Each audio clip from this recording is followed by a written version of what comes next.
materia de pensiones, sí, todos los multifondos presentaron pérdidas en el mes de septiembre, así que hay que hablar de un mes negro si uno quisiera revelarlo de esa manera. Por ejemplo, el Fondo E perdió todo lo ganado en el 2022, un panorama negativo influenciado por la amenaza de recesión mundial, las presiones inflacionarias, en fin. Para profundizar de este tema conversamos inmediatamente con Rodrigo Gutiérrez, gerente general de CIEDES. ¿Cómo está? Muy buenos días.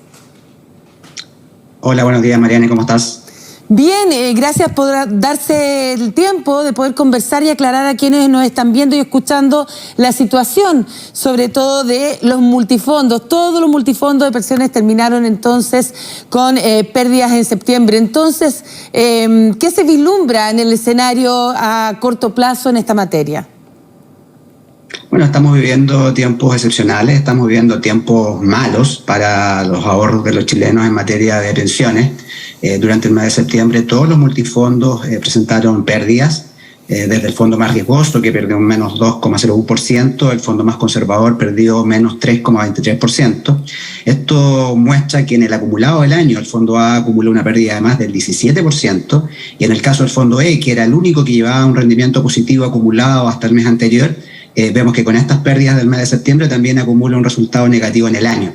De este modo estamos viviendo algunos números que son históricamente malos. En el caso del Fondo A estamos obteniendo la segunda peor pérdida histórica luego de la crisis subprime del año 2008. Bueno, y el Fondo E yo diría que es el principal motivo de preocupación, porque es ahí donde están los ahorros de las personas que están próximas a jubilar. Entonces quisiéramos saber cuáles son las razones que motivaron a este panorama tan negro en esta materia tan sensible para los chilenos, la fuerza trabajadora. Bueno, en general, los rendimientos de los multifondos, de los ahorros para las pensiones, son el reflejo de lo que ocurre en los mercados financieros y lo que está ocurriendo en la economía a nivel global.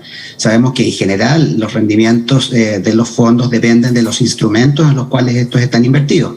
En el caso de los fondos más riesgosos, sabemos que estos son invertidos principalmente en instrumentos de renta variable, principalmente en el extranjero, y digámoslo en simple, acciones en bolsas internacionales. Y son justamente estas bolsas en el mundo las que han estado especialmente golpeadas durante el mes de septiembre. Hemos observado resultados negativos en Estados Unidos, en Europa, en China, en mercados emergentes, también en Chile el IPSA cayó más de un 6%, y todos estos resultados habrían sido peores, lo negativo de los fondos más riesgosos, si es que no hubiésemos tenido un alza en el dólar en Chile durante septiembre, que más allá de la volatilidad que lo vimos en las últimas semanas, que subía y que bajaba, en el neto durante el mes subió un 9,5%, y eso hizo que se moderaran estas pérdidas.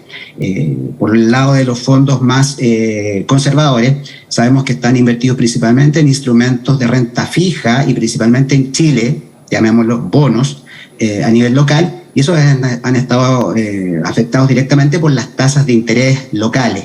Y estas tasas de interés locales tienen que ver con el fenómeno de incertidumbre política que hemos estado viviendo durante los últimos tiempos, particularmente la incertidumbre a propósito del resultado del plebiscito constitucional, pero que ya vemos que la incertidumbre política se mantiene en vísperas de un acuerdo político para el inicio de un nuevo proceso constitucional. Todo esto también en un contexto donde las presiones inflacionarias, tanto a nivel mundial como a nivel local, impulsan a las autoridades monetarias, los bancos centrales en el mundo, a ir subiendo cada vez más las tasas de interés para contener la inflación, pero al mismo tiempo, en la medida que va surgiendo la amenaza por esta recesión o por este freno a la economía mundial que estamos viendo también, la desaceleración en China y todavía la incertidumbre que persiste a propósito de la pandemia, la pospandemia y el conflicto en Ucrania, que aparentemente está lejos de terminar. Así es, está muy lejos de terminar. Impresionante cuando usted señala que podría haber sido peor, y sobre todo, por ejemplo, lo ocurrido específicamente con el Fondo E, que perdió todo lo que había ganado este año.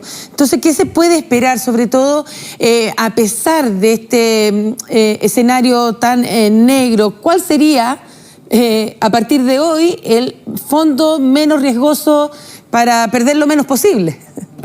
Ojalá ganar. Bueno, lo primero es dar una señal de tranquilidad a las personas, porque evidentemente que estas son malas noticias. Aquí están jugados los ahorros de las personas de toda una vida para financiar sus futuras pensiones, pero es importante también señalar de que la lógica del sistema de pensiones es una lógica de ahorro de largo plazo, y por lo tanto la rentabilidad de estos fondos hay que hacerla la evaluación, digamos, en horizontes largos.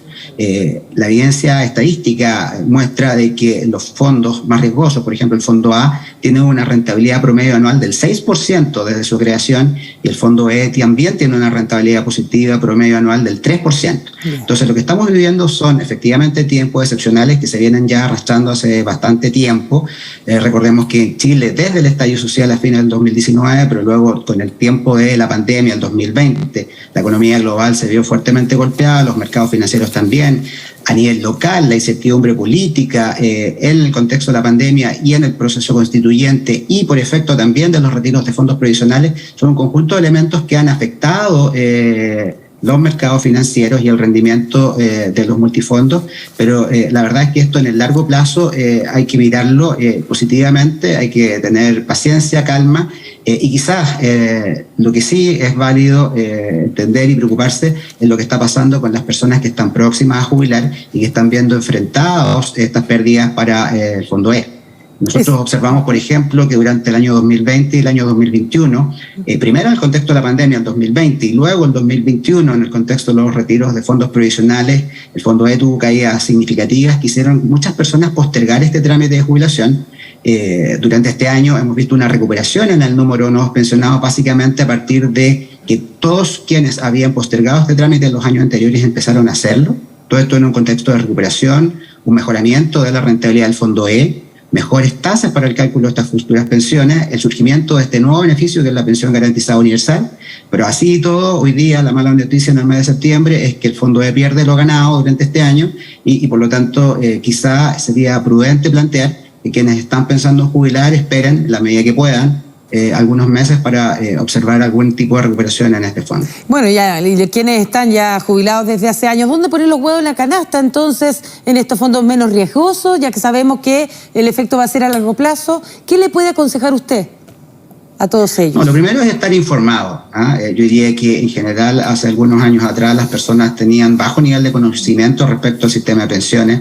Algunos no sabían en qué FP estaban, en qué multifondo, no sabían que los fondos eran propios. Hoy día yo diría que todos tienen relativamente claro aquello.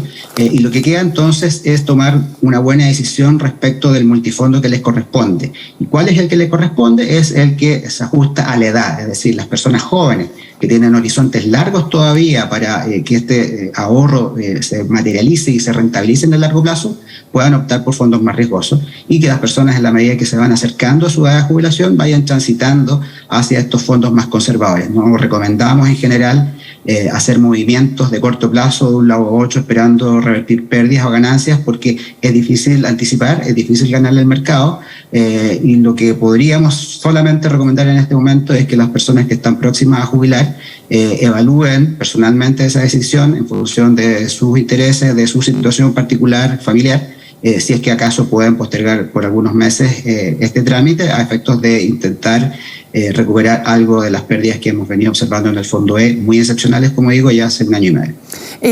Estamos evaluando la situación, la contingencia actual, pero como política, ¿usted sería partidario de postergar la edad de jubilación frente al escenario que se nos avecina en los próximos meses, sobre todo el próximo año?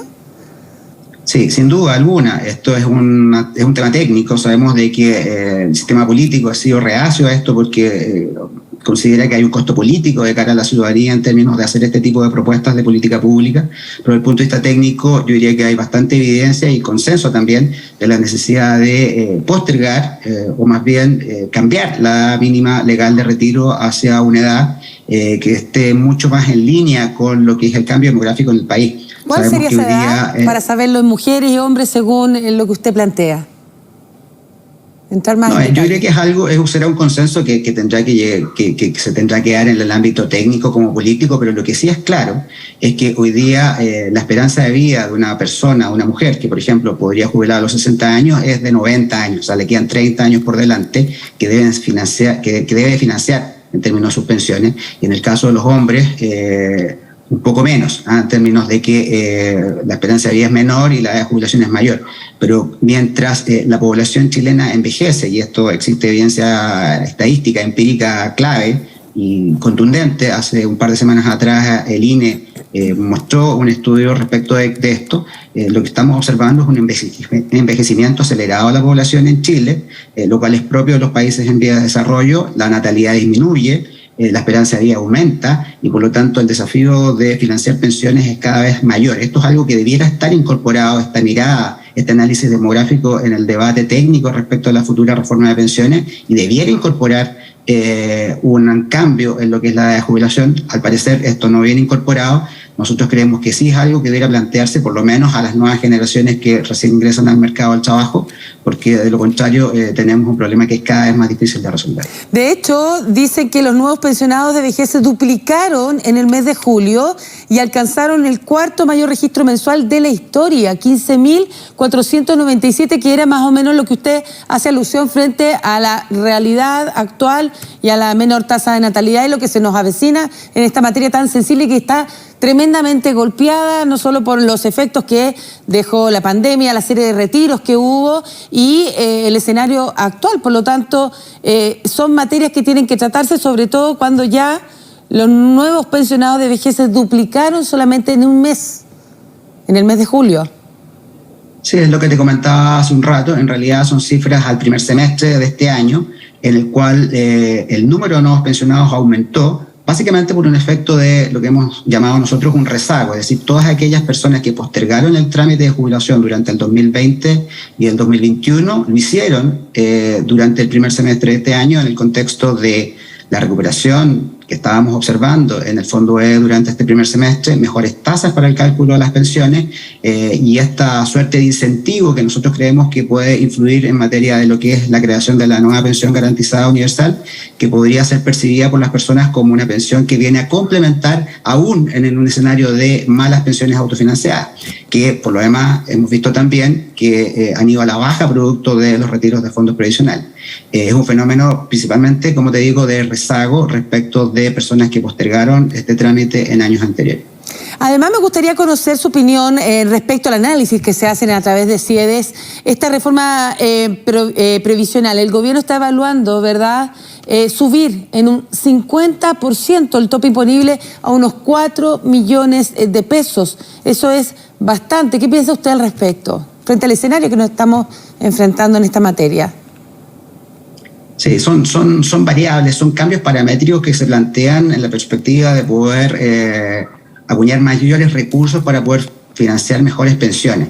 En ese sentido, yo diría que es una propuesta que busca, entre otras cosas, igualar, porque convengamos que el tope imponible, por ejemplo, para el pago de la cotización en torno al seguro de cesantía, es un monto que es al cual el tope imponible para el pago de pensiones estaría pensando en ser igualado, eso de una parte.